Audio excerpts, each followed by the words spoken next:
Pessoal, boa noite. Hoje nós vamos estudar a matéria referente aos contratos agrários.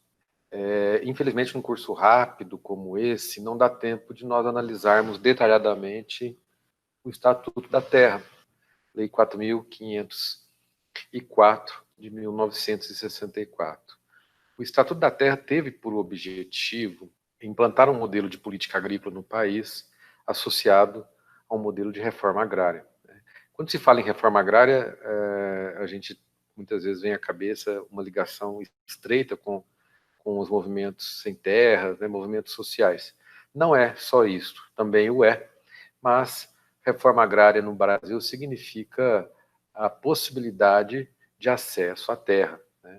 E essa possibilidade de acesso à terra nem sempre ela vai ser só através do acesso da propriedade da terra, mas da posse também.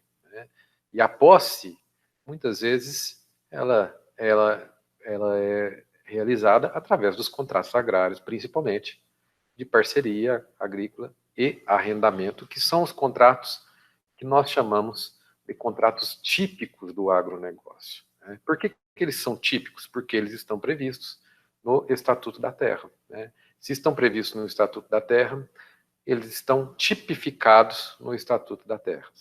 De outro lado, temos contratos que são chamados de contratos atípicos. E esses são contratos do direito civil que a gente, no dia a dia, acaba se utilizando também dentro da atividade agrícola. Também, falando em contrato típico, não podemos dizer que recentemente tivemos a lei, em 2016, a lei que criou o contrato de integração agroindustrial, que também é tratado hoje modernamente pela doutrina como um contrato típico do agronegócio. Esse contrato vai ser objeto de outra aula específica. Mas a gente viu na aula sobre contratos, na introdução geral, que os contratos, em regra, deveriam ser escritos, mas muitas vezes são verbais. Isso, o Estatuto da Terra, que é uma lei de 1964, era comum naquela época, porque as pessoas ainda, nós tínhamos ainda um país com a grande população morando ainda no meio rural. Isso só evoluiu da década de 70 para cá. Então, quando se pensou no Estatuto da Terra, se pensou também que muitos desses contratos poderiam ser realizados de forma verbal, e é o que o Estatuto da Terra preserva. Se eles são realizados de forma verbal, o Estatuto traz uma presunção, uma presunção quase que absoluta, de que algumas normas são obrigatórias nesse contrato. Ou seja, se eu faço um contrato verbal, as normas previstas nos artigos 92 a 96 do Estatuto da Terra vão incorporar-se ao contrato. De outro lado, se o contrato for escrito, as normas que vão viger no contrato, que vão ter uma validade naquele contrato, são as normas que são previstas nele próprio. Em regra, acaba sendo obrigatório a gente estabelecer as normas previstas no artigo 92 a 96 do Estatuto da Terra, que trata do arrendamento e da parceria. Por quê? Porque elas estão expressas no Estatuto da Terra. Mas muito mais que isso, porque o Estatuto da Terra também visa proteger o produtor rural, proteger o proprietário da terra que tem uma dificuldade, às vezes, até de se estabelecer cláusulas mínimas, que protejam a sua propriedade, e o Estatuto da Terra veio para isso um pouco. Ele veio nessa necessidade de se estabelecer regras. Por exemplo, dentro das cláusulas obrigatórias, estão previstas a conservação dos recursos naturais, a proteção social e econômica dos arrendatários e parceiros, a proibição de renúncia de direitos e vantagens estabelecidas no Estatuto da Terra, prazo mínimos de vigência para atividades agrícolas, e aí a gente já faz aqui uma advertência que esses prazos, como eles são mínimos, se forem menores que esses prazos, não estaríamos diante de contratos, a natureza jurídica daquele contrato não seria de um contrato agrário típico. Eu vou dar um exemplo, fazer uma breve comparação. Para quem já tem alguma experiência, sabe que o arrendamento se assemelha muito a uma locação. O arrendamento rural se assemelha muito a uma locação. A diferença, além das cláusulas que são obrigatórias por arrendamento, previstas no artigo 95 do Estatuto da Terra, são também os prazos, né? Os prazos mínimos. Né? O arrendamento mínimo que se tem é 3 anos. É o que está no Estatuto da Terra. Logo, se eu tenho um contrato com prazo inferior a 3 anos, um contrato de arrendamento, eu posso dizer, sem nenhuma dúvida, que ele, embora se chame arrendamento, a natureza dele é de um contrato de locação. Porque para que fosse arrendamento, o prazo mínimo seria de 3 anos. E por que isso?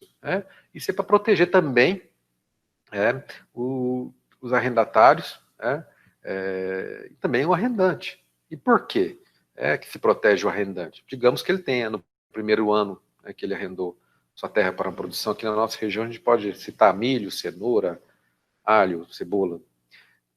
Digamos que nesse primeiro ano ele teve um prejuízo. A ideia é que ele recupere esse prejuízo nos próximos anos. Então, a ideia é essa recuperação que se proporciona a quem está investindo sua vida ali na produção agrícola. E outro ponto, também para exploração de lavoura temporária ou permanente, 5 anos, né? Isso é interessante também. E 7 anos no caso de exploração florestal. Por quê? Esses são prazos mínimos para garantir um retorno do investimento que está sendo realizado por quem se apossa de uma propriedade dentro dessas figuras, né, que é o arrendamento e a parceria. Há-se também que cláusulas comuns em todos os contratos também vão estar no contrato de arrendamento parceria. Qualificação das pessoas, lugar, qualificação do arrendador ou parceiro otorgante, né? Qualificação do arrendatário ou do parceiro otorgado, objeto do contrato, tipo de exploração do imóvel, identificação, numeração de benfeitorias, prazo de duração, preço de arrendamento e condições de partilha dos frutos, onde vai ser julgado esse contrato, que é o foro do contrato, e assinatura dos contratantes ou de pessoa. Também exige-se uma assinatura de testemunhas. Isso é importante em todos os contratos. Bom, o primeiro contrato típico que nós vamos falar um pouco para vocês hoje é o contrato de parceria agrária. Eu vou deixar para vocês no portal um material sobre esses dois contratos de parceria e arrendamento. Está aqui no meu livro que eu publiquei da editora Fora, que foi o primeiro livro no Brasil de direito do agronegócio, um capítulo sobre contrato de arrendamento e um capítulo sobre parcerias rurais. Então, aqui está bem explicado, né, mas para quem quiser se aprofundar, tem outras obras também que eu recomendo. Né? Uma delas é do professor José Fernando Lutz Coelho, Contratos Agrários, é uma boa obra da editora Juruá também. E para o contrato de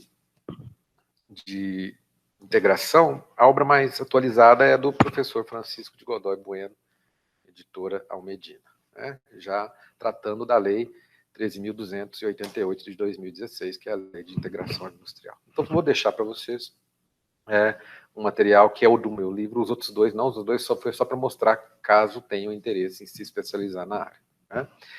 Comecemos, então, com a parceria agrária.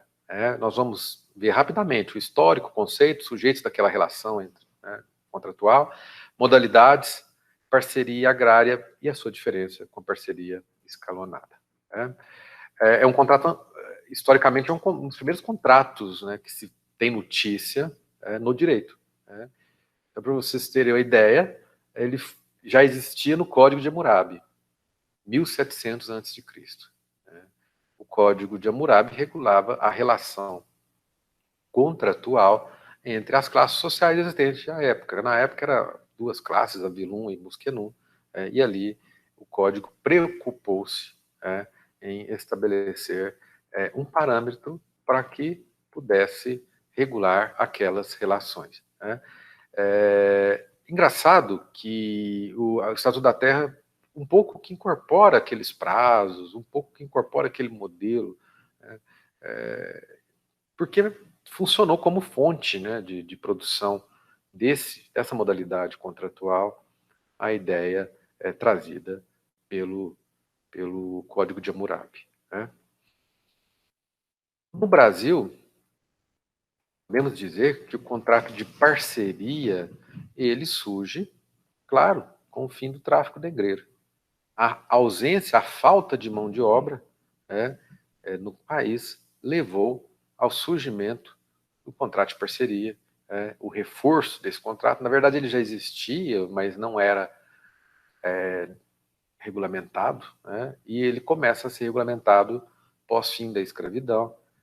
O encarecimento da mão de obra, porque a mão de obra dos imigrantes que vinham para cá não era barata também, né? Então tínhamos italianos, japoneses, alemães que vinham para o nosso país, principalmente nesses movimentos de saída da Europa que houveram no século passado, né, em decorrência da Primeira e da Segunda Guerra Mundial. Então nós tínhamos um encarecimento da mão de obra e a necessidade de diminuição por parte do produtor rural, que ali muitos tinham terras enormes e que precisavam torná-las produtivas, né? Então essa foi a ideia, né? Vamos criar uma estrutura de parceria agrícola, né? Eu dou uma parte da minha terra para que aquela pessoa possa produzir juntamente comigo e depois ela divide a produção comigo. E a terra acaba sendo utilizada. Então houve uma grande pressão para se criar esse tipo de contrato no nosso país, e essa pressão acabou no futuro, né, havendo a regulamentação expressa pelo Estatuto da Terra, né? O arrendamento, a parceria está disciplinada no artigo 96 do Estatuto da Terra. Então tem as regras para que eu possa constituir um contrato de parceria, né? Lembrando que o decreto que regulamenta o Estatuto da Terra, que é o decreto 59.566, de 1966, ele conceitua também esses contratos, né? E o conceito de parceria rural para o decreto que ele traz é o seguinte, né? Segundo o decreto, o artigo 4º do decreto, parceria rural é o contrato agrário pelo qual uma pessoa se obriga a ceder a outra, por tempo determinado ou não, o uso específico de imóvel rural, de parte ou partes do mesmo, incluindo ou não benfeitorias, outros bens e ou facilidades, com o objetivo de nele ser exercida atividade de exploração agrícola, pecuária, agroindustrial, extrativa vegetal ou mista, e ou lhe entrega animais para cria, recria, invernagem, engorda ou extração de matérias-primas de origem animal, mediante partilha de riscos do caso fortuito e da força maior do empreendimento rural, e dos frutos, produtos ou lucros havidos nas proporções que estipularem, observados os limites percentuais da lei. Isso é importante porque há uma partilha de risco na parceria. O próprio conceito de parceria vai de encontro a essa necessidade de que eu tenho ganhos quando há lucro e também participo dos prejuízos, né? Os sujeitos dessa relação, né, desse contrato, são os parceiros, parceiro otorgante e o parceiro otorgado. O parceiro otorgante vai ser o cedente, aquele que entrega os bens, né, à propriedade. O parceiro otorgado é a pessoa, o conjunto familiar, representado pelo seu chefe, que recebe para os fins das modalidades de parceria admitida à lei. Então, o parceiro otorgado é quem está ali na posse da terra. E o parceiro otorgante é quem tem a propriedade da terra. O Estatuto da Terra traz diversas modalidades de parceria. Ele traz 5 modalidades, né, especificamente falando. Uma é a parceria agrícola, né, para produção agrícola, a parceria pecuária para criação, recria, invernagem, engorda. A parceria agroindustrial, né, que envolve a cessão de implementos agrícolas, de suprimentos, de maquinário, para transformação do produto agrícola, pecuário ou até florestal. A parceria extrativa, né, quando se está tratando de extração, seja de produto agrícola, animal, e a parceria mista, quando envolve 2, 3, até as 4, né, pode ser envolvida, teríamos essa modalidade, né? Há uma diferença, que na aula anterior nós falamos de parceria escalonada, eu até já tinha feito uma distinção. E a diferença está aí, né? A parceria agrária, né? Ela é um contrato civil de produção, né? É um contrato de produção. Enquanto a parceria escalonária eu tenho um contrato social, tem uma sociedade. Né? Então a diferença entre os dois institutos é basicamente essa. Bom, vamos agora ao arrendamento rural, que hoje é o contrato mais comum que se tem no meio do agronegócio. Arrendamento rural é o contrato mais utilizado no agronegócio. O seu conceito é trazido pelo artigo 3º do decreto 59.566, segundo o qual seria o contrato agrário pelo qual uma pessoa se obriga a ceder a outra, por tempo determinado ou não, o uso ou gozo do imóvel rural, parte ou parte do mesmo, incluindo ou não outros bens, benfeitorias ou facilidades, com o objetivo de nele ser exercida atividade de exploração agrícola, pecuária, agroindustrial, extrativa ou mista, mediante certa retribuição ou aluguel, observados os limites percentuais da lei. Dessa forma, ele fala certa retribuição ou aluguel, ou seja, por isso que há essa confusão entre arrendamento e aluguel, né, de terras, porque as pessoas acabam entendendo que essa palavra aluguel, prevista no artigo 3º, transformaria o contrato de arrendamento num aluguel. Né? E não só por isso também, se a gente pegar etimologicamente a palavra arrendamento, a gente vai perceber que ela vem da ideia de locação.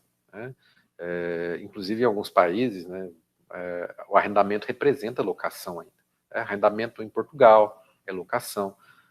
Para nós o que a gente chama de contrato de locação, lá eles chamam de contrato de arrendamento. Na Argentina também. Então, temos essa aceitação da palavra arrendamento como locação.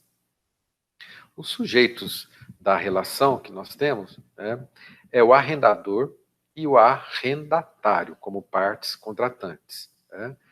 O arrendatário é aquele que vai, trazendo aqui para a nossa linguagem, que não é muito técnica, mas podemos usar aqui, o arrendatário é quem vai alugar a terra do arrendador. Os prazos mínimos, né, estão estabelecidos também no decreto 59.566.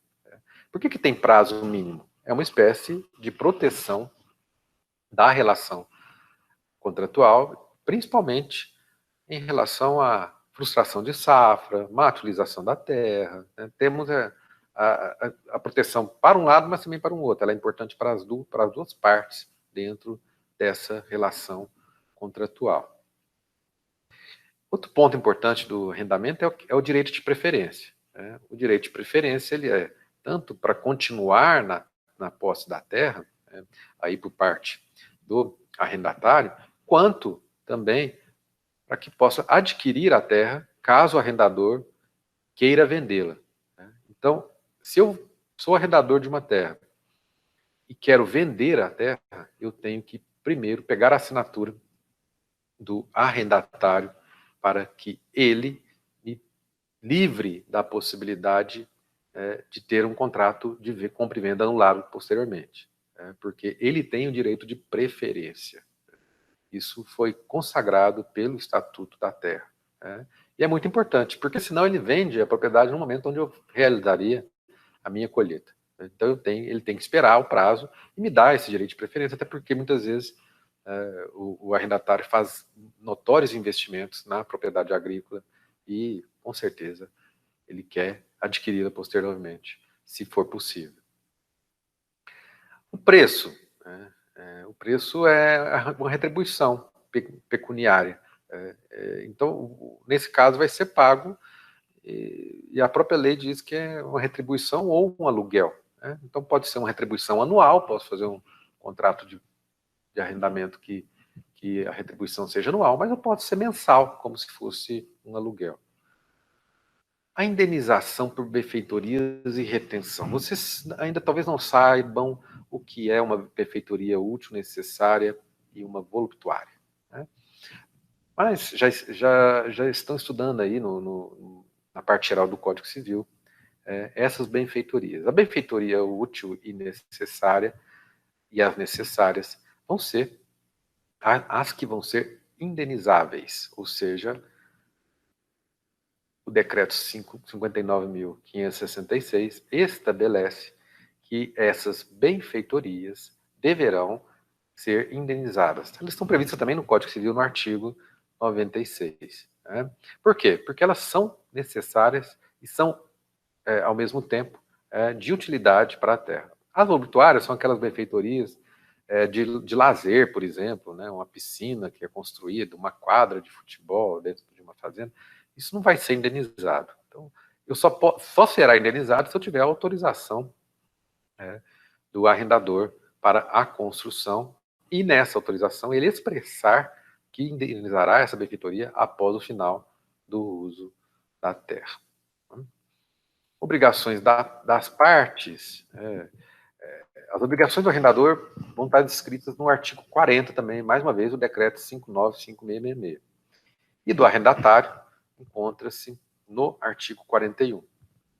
O artigo 42 a 44 também trata algumas normas que devem ser respeitadas. A extinção do arrendamento vai acontecer nos termos também previstos no decreto 595666. Abram o Google e leiam esse decreto, principalmente nesses artigos que nós estamos citando. Isso é importante. Cláusulas que são proibidas estão previstas no Estatuto da Terra. Por exemplo, ao proprietário é vedado exigir do arrendatário ou do parceiro, no artigo 93, prestação de serviço gratuito, exclusividade da venda da colheita, obrigatoriedade do beneficiamento da produção em seu estabelecimento, obrigatoriedade da aquisição de gêneros e utilidades em seus armazéns, aceitação de pagamentos de ordens, vales, borós ou outras formas regionais substitutivas de moeda. Ou seja, a ideia é inibir com que o proprietário coloque cláusulas que a gente poderia colocar como abusivas no contrato. Muitas vezes são cláusulas realmente leoninas, né? Cláusulas que causam tão mal ao contrato que acaba viciando aquele contrato, porque ele perde a sua função social prevista lá no Código Civil. Né? Então não há um equilíbrio econômico naquele contrato quando há a inserção dessas cláusulas, por isso que elas são vedadas. Eu posso até, depois que fizer o arrendamento ou a parceria, fazer um novo contrato prevendo, por exemplo, que eu vou beneficiar minha produção no estabelecimento do arrendante ou do meu parceiro. Mas eu não vou, de maneira nenhuma, colocar essas cláusulas no contrato, porque senão o contrato é nulo, conforme o artigo 93 do Estatuto da Terra. Ao final, é importante estabelecer a diferença entre arrendamento rural e arrendamento mercantil. O arrendamento rural é o que nós vimos, e o arrendamento mercantil é o que é conhecido como leasing. E o que é o leasing? O leasing é quando um proprietário realiza uma operação, que a gente chama de arrendamento mercantil, para que eu pague quase como se fosse um aluguel, um valor referente ao aluguel, mensalmente, durante um determinado período daquela propriedade, e ao final tem um valor residual que eu tenho direito de pagar para poder ficar com aquele imóvel ou móvel. Vocês estão acostumados com leasing aí, esses contratos de leasing para aquisição de carros. Né? Então eu pago durante um determinado período esse valor e ao final eu posso optar por ficar com o móvel ou não. Né? Há casos em que eu prefiro não ficar com o bem móvel, o carro. É muito, muito raro isso hoje. É melhor eu ficar com ele e vendê-lo posteriormente. A não ser que tenha numa cláusula a fixação de um valor residual muito alto. Digamos que esse valor seja 20% do valor original. No final, eu ainda tenho que pagar esses 20%, às vezes eu acho que não compensa. Né? E acabo devolvendo ao arrendador. E isso é interessante, muita gente devolve também por uma questão de que, para ela, na cabeça daquela empresa, a ideia é ter uma locação. Né? Então, para isso, eu utilizo o leasing. Ao final, eu devolvo. Né? Eu não quero adquirir, porque isso vai refletir, de alguma forma, na hora de fazer a minha contabilidade da empresa. Então, por algum motivo tributário, contábil, acaba se optando pelo leasing e a devolução do bem ao final. Né? O professor Lucas Abreu Barroso, que foi professor aqui da nossa casa, do SESG, ele teve uma tese de mestrado onde ele fala do leasing agrário e do arrendamento rural com opção de compra. Né? Ele diz um leasing, um contrato de leasing, aonde ao final teria-se a opção de compra pagando um valor menor, residual. Né? É uma forma também de acessar a terra e uma forma inteligente, né? Diga-se de passagem. Contratos atípicos do direito agrário que estão no Código Civil. Né? Eu vou citar só 3 aqui, que é o comodato, o aluguel e a empreitada. Né?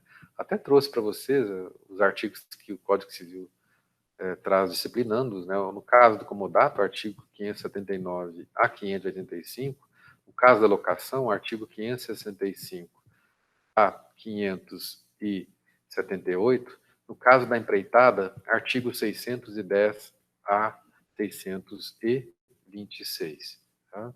A diferença entre eles é simples, né? O comodato é um empréstimo gratuito de uma propriedade. Por que alguém faria um comodato? Né? Por exemplo, um latifundiário, né? Uma pessoa que tem muita terra, né?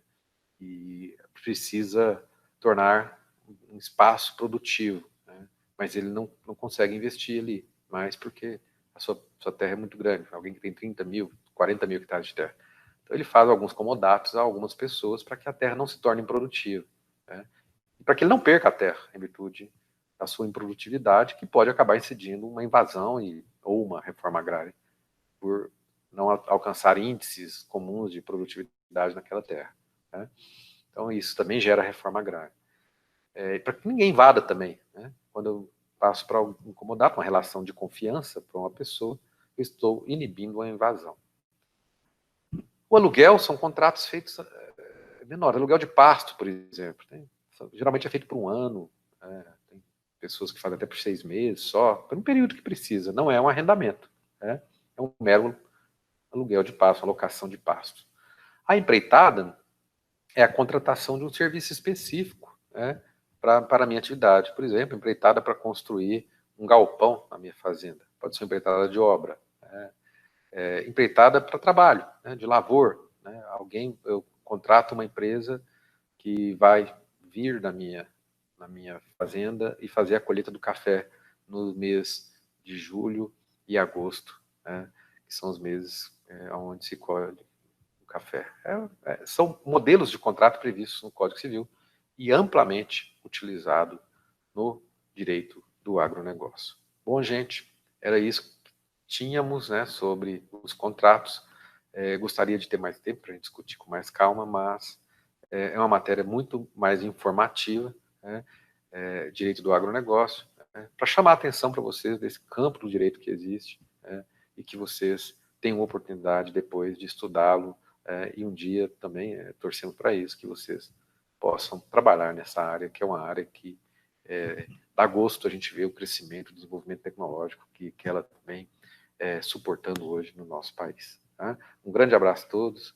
Muito obrigado de coração por ter estado comigo nesses momentos aí, de pandemia principalmente, e eu tive a oportunidade de aproveitar esse momento para poder falar aqui com vocês hoje e deixar essa aula gravada, né, para futuramente também ser utilizada aí pelo Moodle, né, pelo sistema que nós temos aí de aulas virtuais.